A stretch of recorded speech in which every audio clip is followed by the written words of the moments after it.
Hello, and welcome to another episode of the Danger Boys podcast series. My name is Tappers, and today we're going to be talking about the 7 days battle in the American Civil War, which took place from June 25th to July 1st, 1862. As always, make sure you like, comment, and subscribe. It really does help the channel grow. And a quick little announcement, I suppose. This is my 10th podcast episode. Technically, Gettysburg was 2 parts, and so this will be my 11th upload, but this will be my official 10th episode, which I'm really excited about. I'm really happy I made it to this milestone. Hopefully there's going to be a lot more afterwards, but yeah, this is the 10th episode, so hopefully it's a good one. We'll see. So right before we get into it, the 7 days battles, right? So it's a collection of battles that happen over the period of, like I said, from June 25th to July 1st. And it's really going to be about Lee taking command of the Army of Northern Virginia for the Confederacy and beginning his legacy as one of the, if not the most famous general in the Civil War. So let's get into it. And like I said, first we're going to talk about Robert E. Lee, who he was before the war, and what his kind of setup was, right? That kind of helped him become the man that he would become, his early years. So, Robert E. Lee, right? So, Robert Edward Lee. The E stands for Edward, if you weren't aware of that. Well, he was born in January in 1807 to a prominent Virginia family. Probably, if not one of the most famous families in the South and in all of the United States. This has a lot to do with Robert's father. Robert's father was Henry Light Horse Harry Lee III, and Robert's father Henry actually fought with General Washington during the War for Independence, and gave a eulogy at General Washington's funeral, where he provided the famous quote, "First in war, first in peace, and first in the hearts of his countrymen." That's how Henry described Washington at his funeral, and it's a quote that you will hear today. And so, like I said, Robert is very, or the Lee family is very prominent in the United States. Well, Henry goes bankrupt in 1809, right? This is 3 years after Lee was born. And in 1812, he is disfigured in Baltimore, trying to help quell a rowdy population. The population was protesting. There was mobs in the street, and Henry is disfigured in the fighting. He actually has hot wax poured in his eyes, and his throat is really messed up. He's never really able to communicate verbally the same way that he used to before he was disfigured. And so Henry goes to the West Indies to try to recover from his injuries, and he dies in 1818, leaving Robert at 11 years old as the head of the Lee family. With help from relatives, Lee can attend school where he excelled in math, right? So Lee was a very gifted mathematician, and at the same time as he's going to school, his family owned land, they owned plantations, and Lee was able to help manage that at a very young age. And his mother put it at one point that he was the head of the family. Even at 12, 13, 14 years old, Lee was already a leader within his family. So in 1825, right, Lee, with the help of, being Robert E. Lee and being Henry Light Horse Harry's son, is able to get into West Point, where he graduates second in his class. From there, he goes on to actually become the superintendent of West Point for a couple years. He's like the principal basically of the school.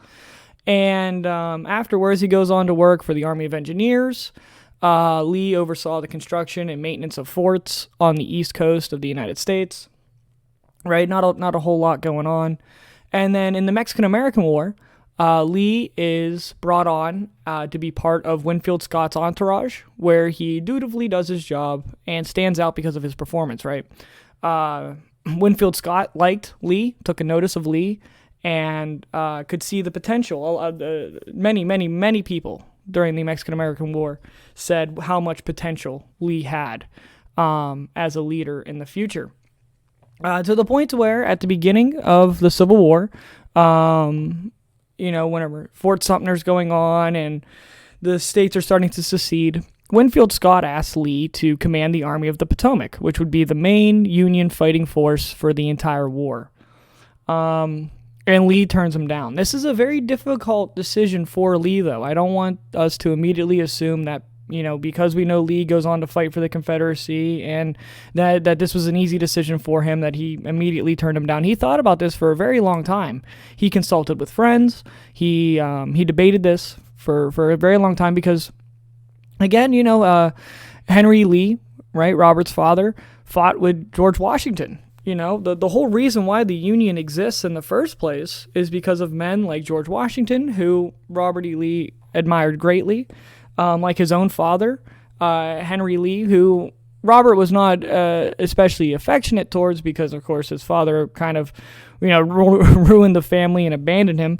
But at the same time, his father did fight to create this union, and so going against that was a very difficult decision for Lee. But in the end, he decides that he cannot stand against Virginia and the Confederacy, and he backs them. Winfield Scott, after Lee tells him that he will not be taking the position he was offered, Winfield Scott says, "You have just made the gravest mistake of your life." And we will see that Winfield Scott will be correct, but that being said, Lee will do very, very well for himself on the legacy side of things. As I said, that's Lee before the Civil War. That's who he is. Now we're going to take a look at George B. McClellan and who he was. He will be the leading general of the Army of the Potomac, right? So, and we're going to talk about McClellan a little bit because I think it's going to be good to kind of see that both of these men in two very similar positions, both generals, both in charge of large armies, and how their personalities will differ. And we're going to look at McClellan here for a little bit. So he was born in December of 1826, so a little bit younger than Lee by about 20 years. He graduated second in his class at West Point in 1846, right? So also a very gifted general and or mathematician. West Point was an engineering school, right? So it's going to deal mostly with math and that sort of deal, and so he excelled in that side of things. He served in the Mexican-American War under Winfield Scott, just like Lee did. However, instead of being in a more advisory role, being next to Winfield Scott, George B. McClellan was out constructing roads and bridges, right? Because he worked at the Army Corps of Engineers. That's where he worked, and what they were, doing was building roads and infrastructure so the Army could be supplied. At the outbreak of the Civil War, the governor of Ohio at the time assigned him, George B. McClellan, to be the major general of a group of Ohio volunteers, right? And this gives Abraham Lincoln, he goes, okay, well, McClellan has previous service in the Mexican-American War. This governor in Ohio made him a major general. I suppose that McClellan might be certified to do a good job, right, is what Abraham Lincoln is thinking. So at the beginning of the war in 62, McClellan is in Kentucky. He is trying to stop the state from seceding, right? So, all these states start dropping off the map: Alabama, Mississippi, South Carolina, etc., etc. And McClellan is in Kentucky trying to, give a presence of Union forces, saying, hey, don't vote to secede. And he's in West Virginia as well. And he wins the Battle of Rich Mountain, which is a very small engagement, about 300 men on both sides, casualties. But McClellan only loses 46 men. Okay? So, So McClellan, right, he doesn't do a lot of fighting in the early stages of the war. He's not at Bull Run, right? He's not at First Manassas. And so he's out in Kentucky and West Virginia. So after the Battle of First Bull Run, McClellan is made the Army of the Potomac Commander-in-Chief, right? So, or General-in-Chief, General-in-Chief, which means that he is in charge of all Union forces. And Lincoln very quickly has issues with McClellan. So McClellan takes the summer of 61 and the spring of 62, right? From like August of 61 up until April 62 to build up his men, right? He wants to make the Army of the Potomac a giant fighting force, right? With well over 110,000 men by the end of it. And Lincoln, right? Lincoln is like, okay, McClellan, get a hold of things, build the army up as much as you need to, but then go on the attack, right? We need to start winning victories here, You have to start going into Virginia and into the South and finding the enemy and destroying him. So just go ahead and do that. Well, McClellan would constantly tell Lincoln he needed more men, right? McClellan constantly saw more men on the opposing side than there really was. If the Confederates had 50,000 men, McClellan saw 70,000, and he told Lincoln that he needed 100,000, right? Yeah, I need to have more men. And so Lincoln would send him men, and then McClellan would see 70,000 Confederates. And now it's Lincoln, I need 80,000 men, and it's this constant back and forth between Lincoln and McClellan, of Lincoln telling McClellan, buddy, you got to do something. And McClellan saying, well, I would if you would give me more men. And Lincoln with a giant shovel just shoveling men and supplies to McClellan going, I don't know what else you want from me. And so shortly after becoming General-in-Chief, Lincoln decides to take that away from him. He's still the commander of the Army of the Potomac, but he is no longer the Commander-in-Chief or the General-in-Chief. He's no longer the General-in-Chief. He's still the leader of the Army of the Potomac, but he's not General-in-Chief.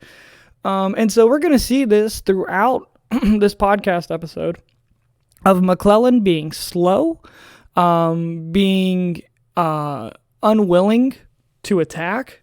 McClellan is somebody who he loves building, right? He's the kid in kindergarten who takes his pile of blocks and builds it up as high as he can, but one of the best parts of building a tower that high is knocking it down again, And McClellan doesn't want to knock the tower down. He does not want his men to go into combat. He does not want to use his army as a fighting force. And so finally, like I said, in spring of 1862, Lincoln really harps on McClellan, you have to do something. And so McClellan very slowly marches his 110,000 men south to what will eventually be known as the Battle of Seven Pines. So we're going to go into the Battle of Fair Oaks or Seven Pines. Like I said, this is early May 1862. So McClellan, right, is marching south, and he is moving south towards Richmond, and he is making progress. He's very slow in his movement. That being said, his opponent, Joseph E. Johnston, is continuing to retreat, right? So Johnston keeps backing up. McClellan keeps moving forward. Neither of these two men really want to fight each other, right? Neither of them are really looking for a fight. And so Johnston keeps backing up all the way to the front gates of Richmond, and George B. McClellan kind of just stays in front of him, inching forward towards Richmond. And Johnston is in a real big bind. If he backs up into Richmond to take, go into the city, to use the fortifications around Richmond to defend himself, it's going to be very, very bad. So Joseph E. Johnston has to do something. So McClellan has to cross the Chickahominy River, right? The Chickahominy River is like a couple miles outside Richmond, right? You got to get across the river in order to get to Richmond. And so on May 31st, 1/3 of McClellan's army was north of the Chickahominy River, and 2/3 of it was south of the Chickahominy River, right? And Johnston decides to attack that 1/3. Johnston was not, these attacks were not very well organized. It was confused, kind of bumbling battle where these two sides kind of met. Roughly 5,000 casualties on both sides. In the last episode, we looked at Shiloh, and the Confederates alone had 11,000. The North had 13,000. So, like I said, when at this time of the war, right, 5,000, that's a lot.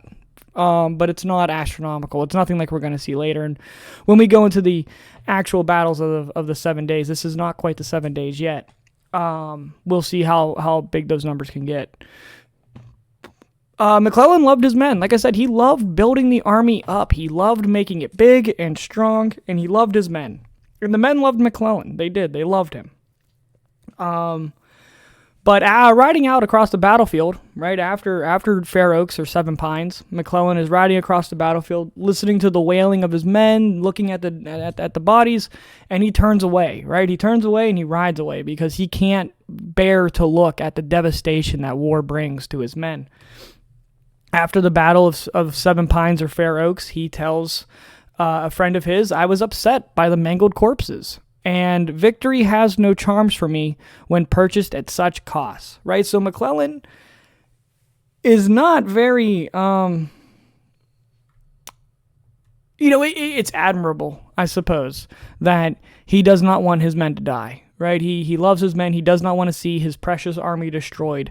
But that being said, you can do a lot more harm by not making a strong using a strong force and attacking with everything you have. You can do a lot more damage by kind of cowering away.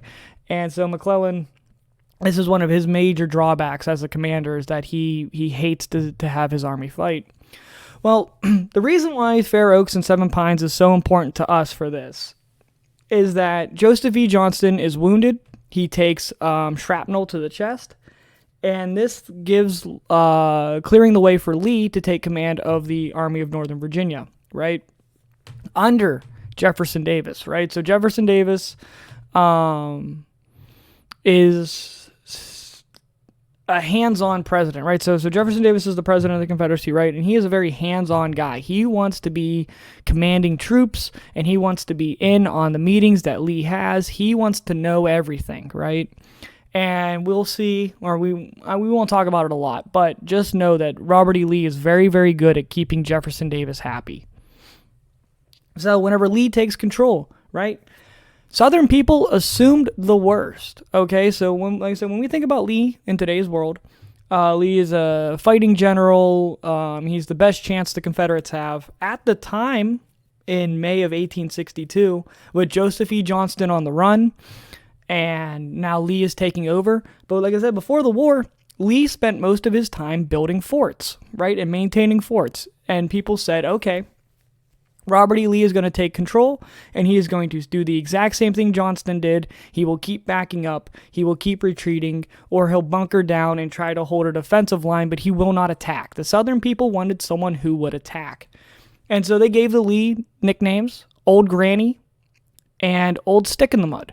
Now, Old Granny can kind of have, playful, or in the 1800s, that was a major insult. There was a lot of negative connotations that came along with the nickname Old Granny.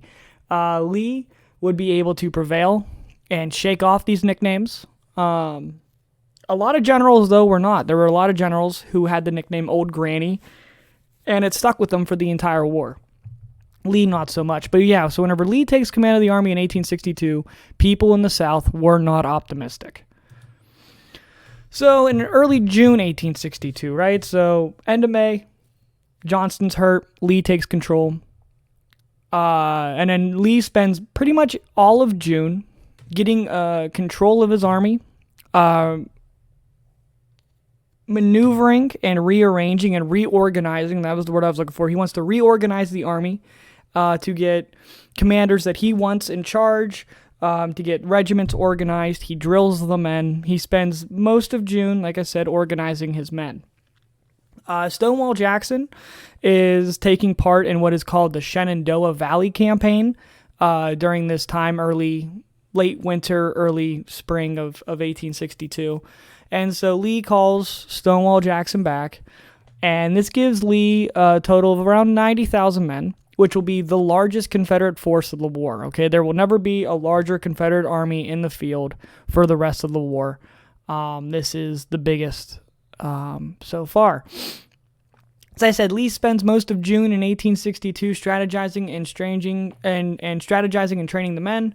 And then with the Army of Potomac still crossing the Chickahominy River, Lee decides to attack McDowell, right? So if you look in the bottom left-hand corner here, there's a picture from the Civil War of men crossing parts of the Chickahominy River.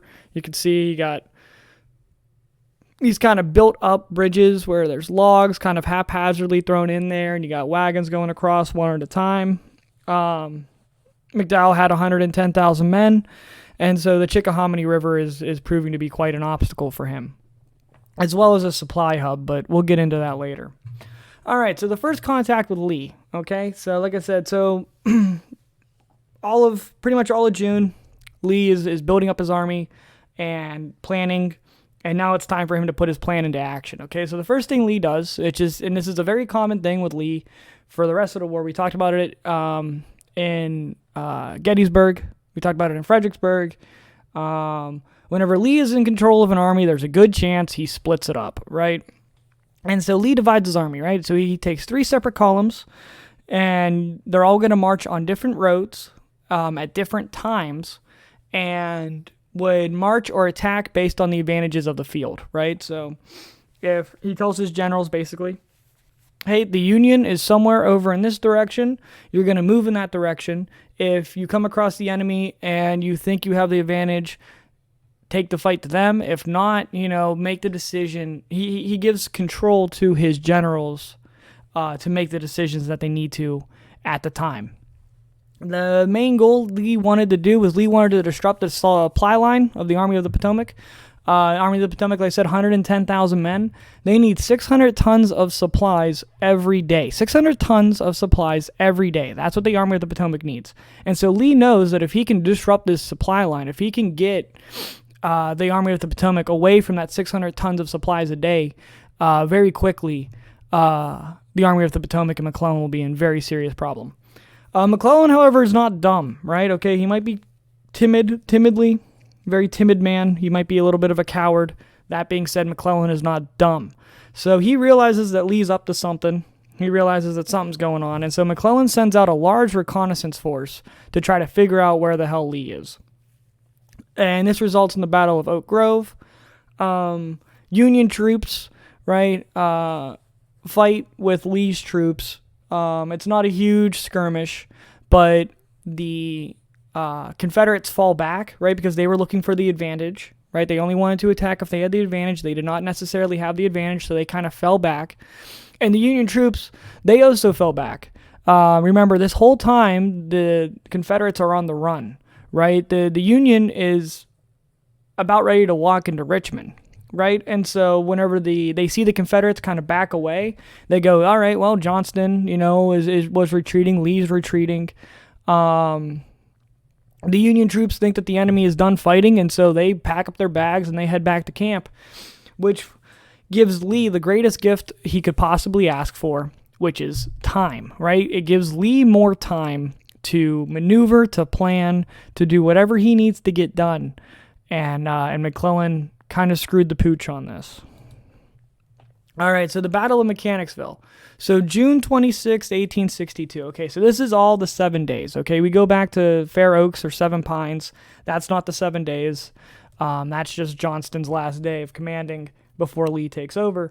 Now we're here in Mechanicsville. This is technically the first battle. The reconnaissance mission and the little skirmishing that took place the day before technically counts, but there really wasn't a real battle there. Mechanicsville is something else. So June 26, 1862. All right, so Lee gives orders to Stonewall Jackson of the 4th Division to march past the Union right flank to hopefully draw the Federal attention, right? So he goes to Jackson. He says, Jackson, I need you to march up past the right flank And McClellan will see you moving up the right side. He'll move his cannons. He'll move his men. He'll reposition himself to try to attack you. And that will allow 3 more divisions that pushed up from the south that Lee had waiting on the south side. And so Lee was hoping that this kind of maneuvering plus attacking would throw McClellan off, and it would allow him to win a victory. Well, Jackson never arrives, okay? Jackson is not going to have a very good 7 days, and we're gonna look over pretty much every single blunder he made, and there's a lot of them. It's not entirely Jackson's fault. It's not entirely Lee's fault. Lee expected a lot from his commanders. He had very high expectations, and he had very complex orders. Right? This group's going to move at this time. This group's going to move at that time. They're going to move, and if their timing is off even by a little bit, it could screw up the entire plan. And that's a problem that Lee's going to run into over and over and over again over the course of the 7 days, is that either his generals being not up to the standard that he expects, right? Like I said, Lee has very high expectations, or like I said, Lee ends up disappointed, not necessarily because his generals did anything wrong, but it was just unfortunate circumstances. So Jackson never arrives, right? So it's supposed to be mid-morning by the time Jackson marches past the right flank. He doesn't get there. Lee waits, and he waits, and he waits, and he waits. Well, finally, late afternoon, Lee can't wait any longer. He has to attack. So he orders 40,000 men under A.P. Hill to push from the east towards Mechanicsville. No, excuse me. I'm sorry about that. So 40,000 men under A.P. Hill push eastward towards Mechanicsville. Lee had lost more than 1,500 men when Jackson finally Jackson gets there. Very, very late on June 26th. And Robert E. Lee would not give up, right? So again, this is technically a loss. Mechanicsville is technically a loss for Robert E. Lee.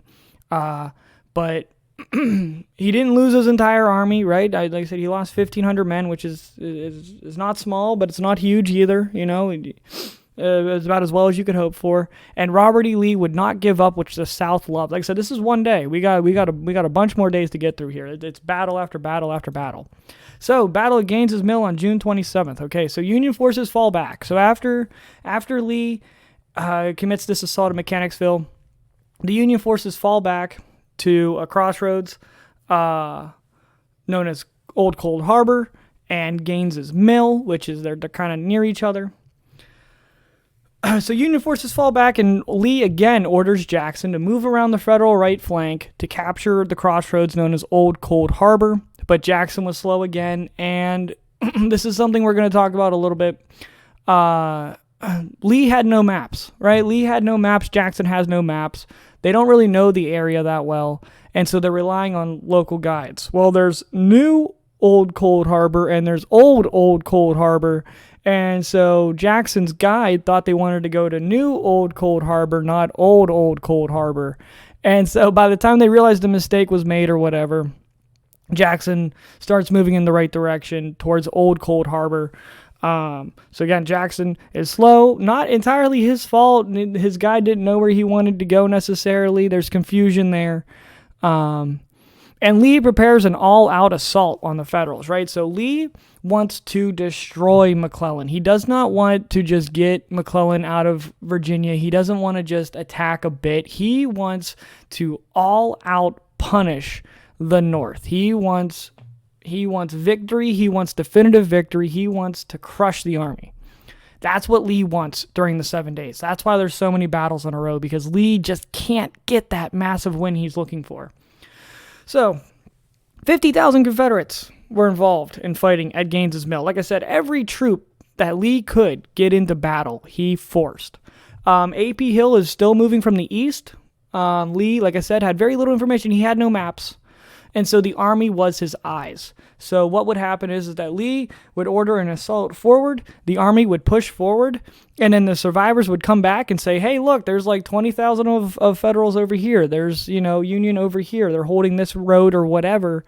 The army is the eyes because Lee has no information.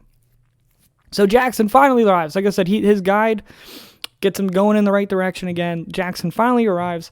and the largest engagement of the Civil War ensues, with almost 95,000 men on both sides engaged over a 2-mile long front. Okay, so you got a 2-mile long front, Union on one side, Confederate on the other, 95,000 men on both sides. There would never be more men engaged at one time for the rest of the war. McClellan had not sent sufficient reinforcements, and the Union retreated, right? So McClellan could have held. There's a good chance he could have won, but he did not send enough reinforcements for his army. The Confederates lost 9,000 men, and the Federals lost 6,000. Now, we talked about this at the Battle of Shiloh a little bit, where it's like, even though Lee is outnumbered, do not assume, or the Confederates in general, just because the Confederates are outnumbered, do not assume they are immediately going to lose. Here's Lee. He's outnumbered, right? Not by much. If Lee has 90,000 men and McClellan has 110,000, that's fairly close number-wise. But it is a bigger number on the Union side.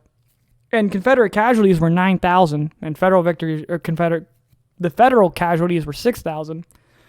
So Lee has less men to work with. He is losing more men, but Lee is not done, right? Lee wants that massive victory, and he will do anything to get that massive victory. And the South is eating this up, because at the end of every day, right, you read the newspaper, and it says, 9,000 Confederates are dead, 6,000 Federals are dead. That's not very good. But then the headline up top is Union continues to retreat, right?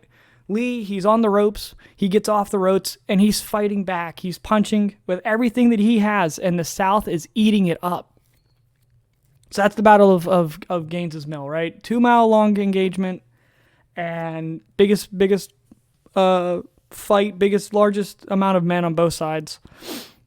Not that many casualties. Considering 95,000 men engaged, only 9,000 Confederate casualties, 6,000 Federal casualties. Again, this is very early in the war, though. If this was Gettysburg, right, in summer of 1863 or in the summer of 1864, I think this battle goes a lot differently. But everybody's still pretty new, and so only 9,000 casualties, only 6,000 casualties. Okay, so how things stand on June 28th. Like I said, we were just talking about how the Army's on the run. We're just going to do a quick overview. We're about halfway through the 7 days right now. So McClellan is cut off, right? So the Chickahominy River, right, was an important obstacle to get over, but it also gave McClellan access to the Richmond and York River Railroad, okay? 600 tons of supplies is very difficult to get, and so using the Richmond and York River Railroad was very, very important. Well, after getting pushed back and back and back by Lee, falling back further and further, continuing to retreat, he can no longer use the Richmond and York Railroad. So his only hope now is the James River, right? And on the James River is a flotilla of U.S. gunboats. So McClellan wants to basically turn around and run south as fast as possible to get to the James River and the safety of the gunboats. Lee is pissed, okay? He feels disappointed, but man, Lee is fuming. He is so mad. The Army of Virginia was very, very tired, okay? Like I said, many commanders, many generals over the course of the last 3 days, right, of the battling, of battling since Lee took command, have only slept 3 hours in 3 days, right? If that. And so Lee, he wants this massive attack. He wants his commanders to lead effectively. He wants the men to fight effectively, but they're just so tired that it's very difficult to try to win a major victory, which is what Lee wants all along. So Lee tells Jackson to pursue McClellan basically head on. I want you to sprint. If McClellan is sprinting towards the James River, I want you running just as fast right behind him, killing and disrupting the end of the line as much as possible, right? The kind of stragglers and the rear of the army, I want you to disrupt that as much as possible. While you're doing that, Jackson, Longstreet, and A.P. Hill are going to cross the Chickahominy River upstream and attempt to cut off McClellan before reaching the James River, okay? So we're going to try to get it kind of in front of McClellan and cut him off from the James. Don't let him reach the James River. And and try to, again, win a decisive victory. Again, get McClellan to surrender. Get these 110,000 men to give up. That's what Lee wants. And one last thing very quickly here, it's not going to really come up again, but it is a big part of the Civil War. John Bell Hood's Texas Brigade stands out, especially at Gaines's Mill. They were one of the main reasons why the Union ended up retreating, Gaines's Mill. The Texas Brigade under John Bell Hood pushed through, made a breakthrough, and ultimately won the victory and made a very big name for themselves. And they're going to be the best brigade, the most famous brigade in the Army of Northern Virginia. So the Texas Brigade, this is kind of their coming out party as well as Lee's. All right, so next battle. Okay, so June 29th. Again, it's day after day, 26th, 27th, 28th, 29th, 30th, 1st. You know what I mean? It's just one after another. So Savage Station, right? The Battle of Savage's Station. It was a depot, right? So again, the Army is retreating. The Federals are retreating, and they're using Savage Station as a depot. Well, if they can't take it with them, you got to burn it, right? Because any supplies you leave behind will be used by the Confederates. And we can't have that. So the Federals are busy destroying leftover supplies. There's about 14,000 Confederates under John B. Magruder, and there's 26,000 Federals under Edwin V. Sumner. Lee tells Magruder to attack, go after the supply depot, kill as many as you can. And so Jackson was supposed to join the attack. But again, Jackson is not there. Jackson has a terrible 7 days. It's like every day, man. What did Jackson do? I don't know, but he screwed it up, right? Is kind of the common sentiment here, unfortunately, for Jackson. Thank God he got that great nickname at Bull Run. Otherwise, man, I don't know. Well, anyways, so Magruder attacks, right? He loses 440 men. The Federals suffer about 1,000 casualties. Sumner remains relatively intact, and he is able to retreat back to a place called White Oak Swamp. Sumner is in very good position, basically. Magruder didn't do much. Lee writes Magruder off after this. Magruder, he goes, you know what, Magruder, you're just a bad commander. I don't want to work with you anymore. And he will slowly but surely kick him out of the Army and replace Magruder with someone who he thinks is more effective. Jackson, on the other hand, he does not do that with Jackson. Not too sure why. At this point, if I was in charge of Jackson, I'd see him fired, but that's just me. But okay, so like I said, Sumner retreats into White Oak. Magruder is written off as a nobody. All right, Battle of Glendale. All right, so like I said, June 30th. It's bam, bam, bam, bam, back to back to back to back. June 30th. And Lee is still looking for that victory. He has not been given a major victory yet. So McClellan, lead element, arrives on Malvern Hill, overlooking the James in the morning. McClellan is a great general. You know, as soon as the Army starts retreating, McClellan is at the front of that column, making sure that he's going to be the first one onto the boat. He wants to pack his bags and he wants to go home. McClellan is done. He saw 5,000 dead people at the Battle of Fair Oaks or Seven Pines, and he was done, right? And Lee just killed like 30,000 Union men, and McClellan is done with it. He wants to play no longer. And so again, McClellan is at the head of the column, at the very, very front of the Army, running away. He gets to a spot called Malvern Hill, and at Malvern Hill is a very, very nice position, okay? You can see the James River from Malvern Hill. It's a very long, sloping hill, beautiful spot. It's a commander's dream. Any Army commander would love to be on Malvern Hill. The rear, however, of White Oak Swamp, or the rear of the Union Army was at White Oak Swamp still, right? We just saw the Battle of Savage's Station, which led up with Sumner being in White Oak Swamp. He's still there. And so the Union needs to hold the crossroads at Glendale, right? So it's a 5-mile walk from White Oak Swamp to Malvern Hill, and there's a crossroads in the middle called Glendale that connects White Oak Swamp and Malvern Hill. And there's a third road there as well, but the Union doesn't necessarily need that one, but they have to hold that crossroads. If that crossroads gets taken, then the Army of the Potomac gets cut into two, and that's very, very, very bad. Lee knew this, right? Lee knew that the crossroads was very important to McClellan and the Union and the Federals. And so he has Longstreet and Hill, General Longstreet and A.P. Hill's combined 20,000 men. They're waiting southwest of the intersection. D.H. Hill's 20,000 men approach Glendale from Savage Station directly to the south. And at Jackson, he advances in White Oak to push the Federals toward the trap at Glendale, right? He wants to try to push them down towards Glendale, where Longstreet, Hill, and D.H. Hill will surround them, entrap them, wipe them out. Lee wants a major victory. Okay, we're going to do a tale as old as time. Jackson did not do his job well. So in White Oak, well-placed Union artillery holds Jackson off. Jackson does not push the attack. His infantry really does not get involved in the fighting at all. Jackson just kind of, he knocks on the door and they tell him to go away, and he goes, okay. He does not put up a strong fight.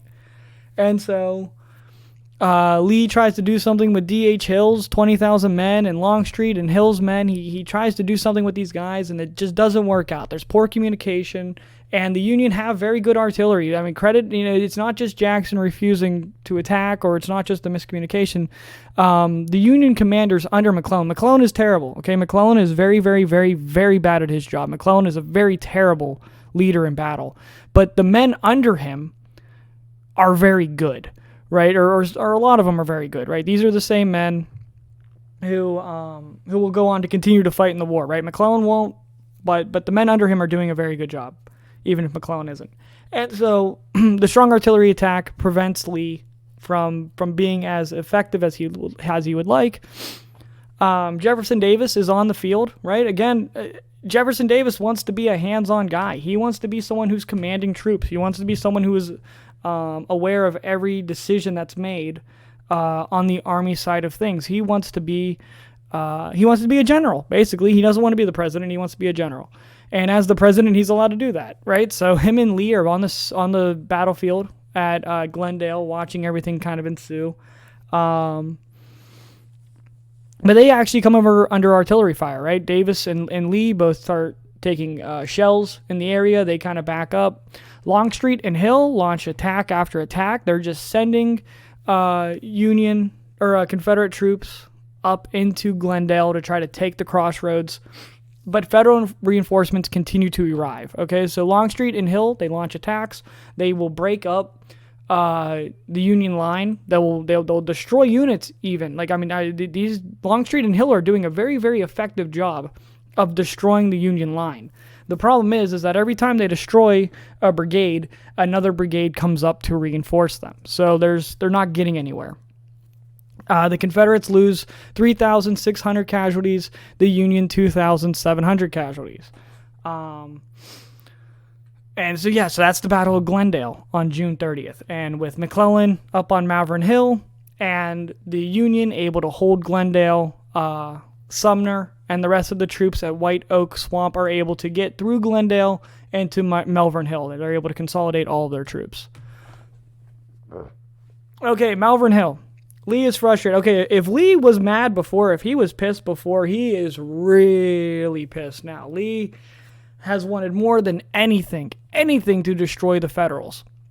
And it's just not happening. And he is so frustrated by this. And so on July 1st, he decides to assault Malvern Hill. Now, like I said, Malvern Hill is the perfect ground to defend.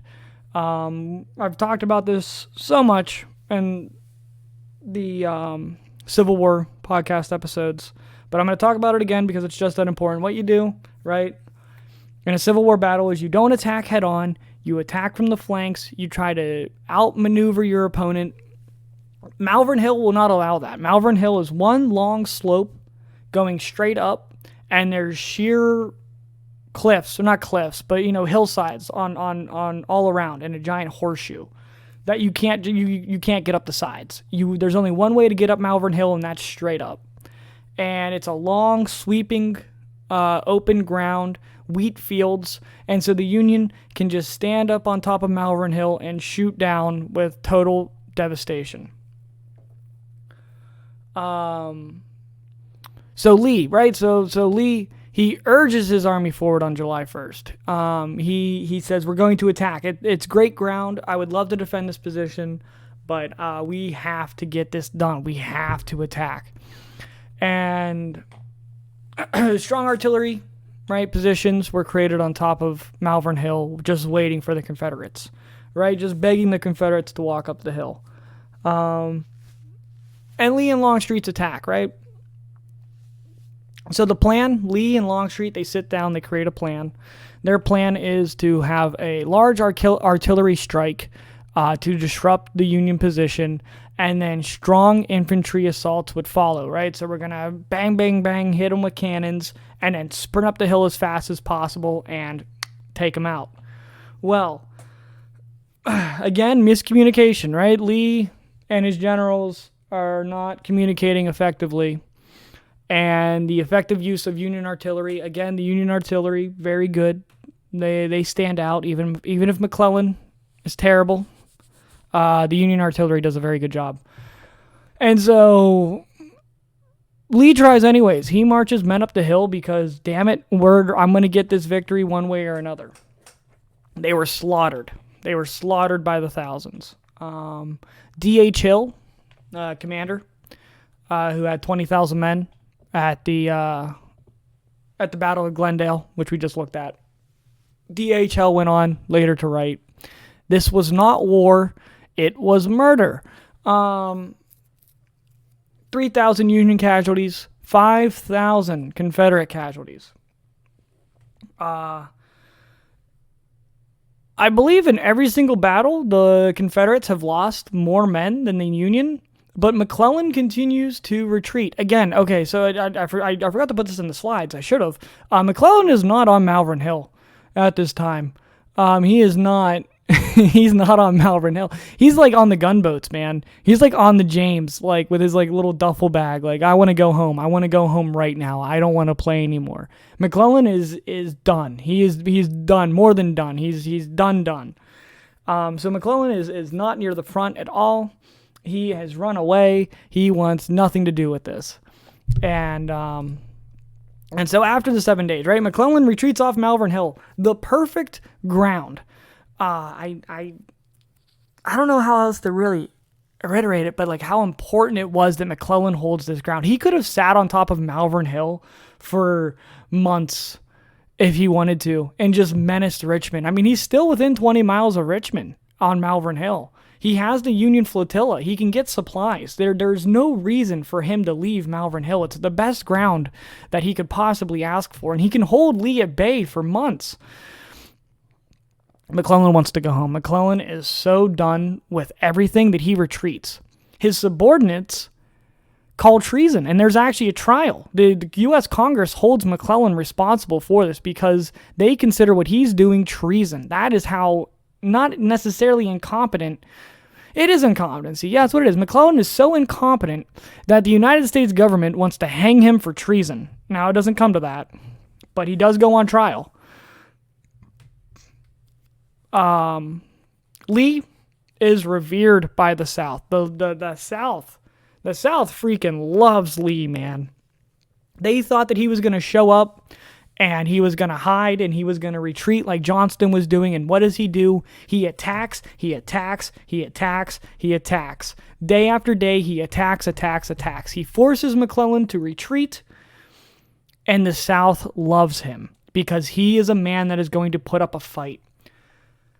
We talked about it in the Battle of Shiloh. If you have not listened to the Battle of Shiloh, there is a link in the description to all of my podcast episodes on a playlist. Go and listen to the Battle of Shiloh. The Battle of Shiloh had just happened, and the South had lost really, really badly at Shiloh. In the West, in Tennessee, in Kentucky, in West Virginia. We were just talking about with McClellan at the very beginning of this episode, where he was in West Virginia and Kentucky, where he had success. The South is beaten up. Their morale is at an all-time low. And then Lee takes command of the army, and all of a sudden, all of that is forgotten. Everything bad that has happened to the South over the last year is completely forgotten about. Lee is the only thing that matters, and McClellan running away is the only thing that matters. So word spreads of Lee's triumph all over the world, right? Especially in France, especially in Great Britain, especially in the North, especially in the South. That Lee is very close to winning the war. That the New York Times, in fact, creates an article stating that the war would be over by the end of 1862, by Independence Day, they called, because of how devastating the 7 days was. In the British and French, right? The British and French, the Confederate are trying to convince the British and the French to support their side, to come into the war on their side and officially help out. And the British and French are very close to doing that. They say, well, you know what? Lee is winning this war. He is doing a very good job. We should intervene. Lincoln is very upset. Like I said, Grant had just won at Shiloh. There were so many more victories in the West. Again, the New York Times article stating that the war would be over by 1862 and the South would win. Lincoln writes to a French diplomat, how could all that work, all that good work of 6 months, clearing 100,000 square miles of territory in the West, should count for so little, when a single half defeat should count for so much? That is Lee's sentiment, or Lincoln's sentiment, right? 6 months, we're dominating the South. We're winning victory after victory. We cleared out 100,000 square miles of territory. But one single half defeat, as Lincoln described it, completely changes the outcome, the outlook of the war for those in the North and those for the South. The North says, you know what? This might be over. We might not be able to win this. And the South goes, we are going to win this very handedly. Now, reality does not always match perception. And so we'll see in later podcast episodes, and you can go listen to Gettysburg and Fredericksburg, which followed after this, after the 7 days battles, that reality can be a little rude sometimes. And the fact that the war would be over in 62 is obviously not accurate. But yeah, it is incredible. It's incredible just how much this meant to the South. It's incredible just how much it meant to the North, what it did for Lee's reputation. And again, we looked at the entire thing. We went step by step. And if you looked at each one of those battles on their own, none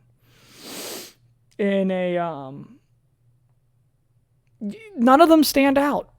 None of them I would even really consider victories. Yes, McClellan was retreating, but that was less because of how great Lee was, and more about how terrible of a commander McClellan was. You know, if you lose 6,000 men and your opponent loses 3,000, and your opponent is retreating from the field, you know, who really won? And in the end, it didn't matter. It didn't matter because the perception of the North, the perception of the South, was that the numbers that were sacrificed weren't as important as what it meant for the overall armies, right?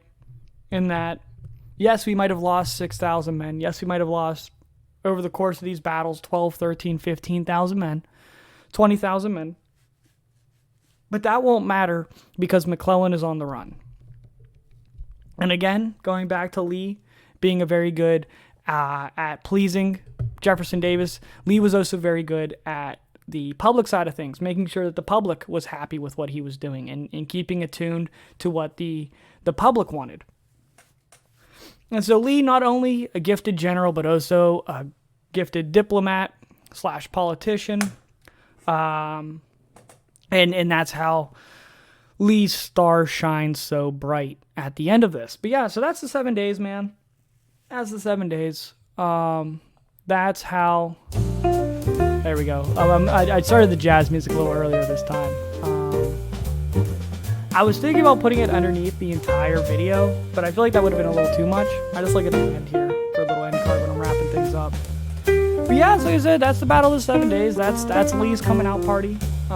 We did it for Grant, right? At the Battle of Shiloh, that was kind of Grant's coming out party. This is Lee's coming out party. We'll get into it a little later on down the road. We'll do Vicksburg at some point, which is Grant. Not only because like I said, Shiloh is really whenever Grant comes onto the scene, but Vicksburg is his crowning achievement. Vicksburg is what leads him to the reason why he was a president of the United States of America is because of what he did in Vicksburg. Let's see, anything else? Not really, man. That was a good episode. Like I said, I'm going to try to put out a couple more of these as time goes on, next couple months. See how I'm feeling. And we'll just kind of take it one day at a time. That's all, one day at a time. But yeah, so hey, hell, that was my 10th podcast episode. Hell yeah, you know, that's a big achievement for me, big milestone for myself personally. You know, I'm not planning on doing anything, right? We're not going to have any special celebrations or nothing. But yeah, I did 10 podcast episodes in. Only been doing it for 2 years. So, you know, it's about, 5 podcast episodes every 6 months? No. 5 podcast episodes every year. Jesus. I can't do math. I would not have graduated second in my class at West Point.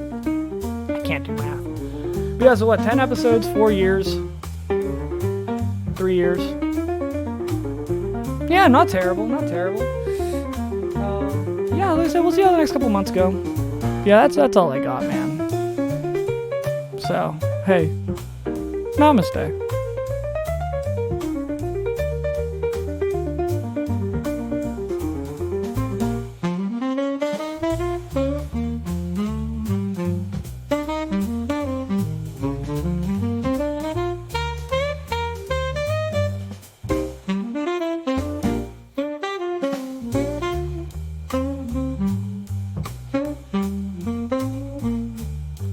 I wonder if I could do like an old-timey radio voice.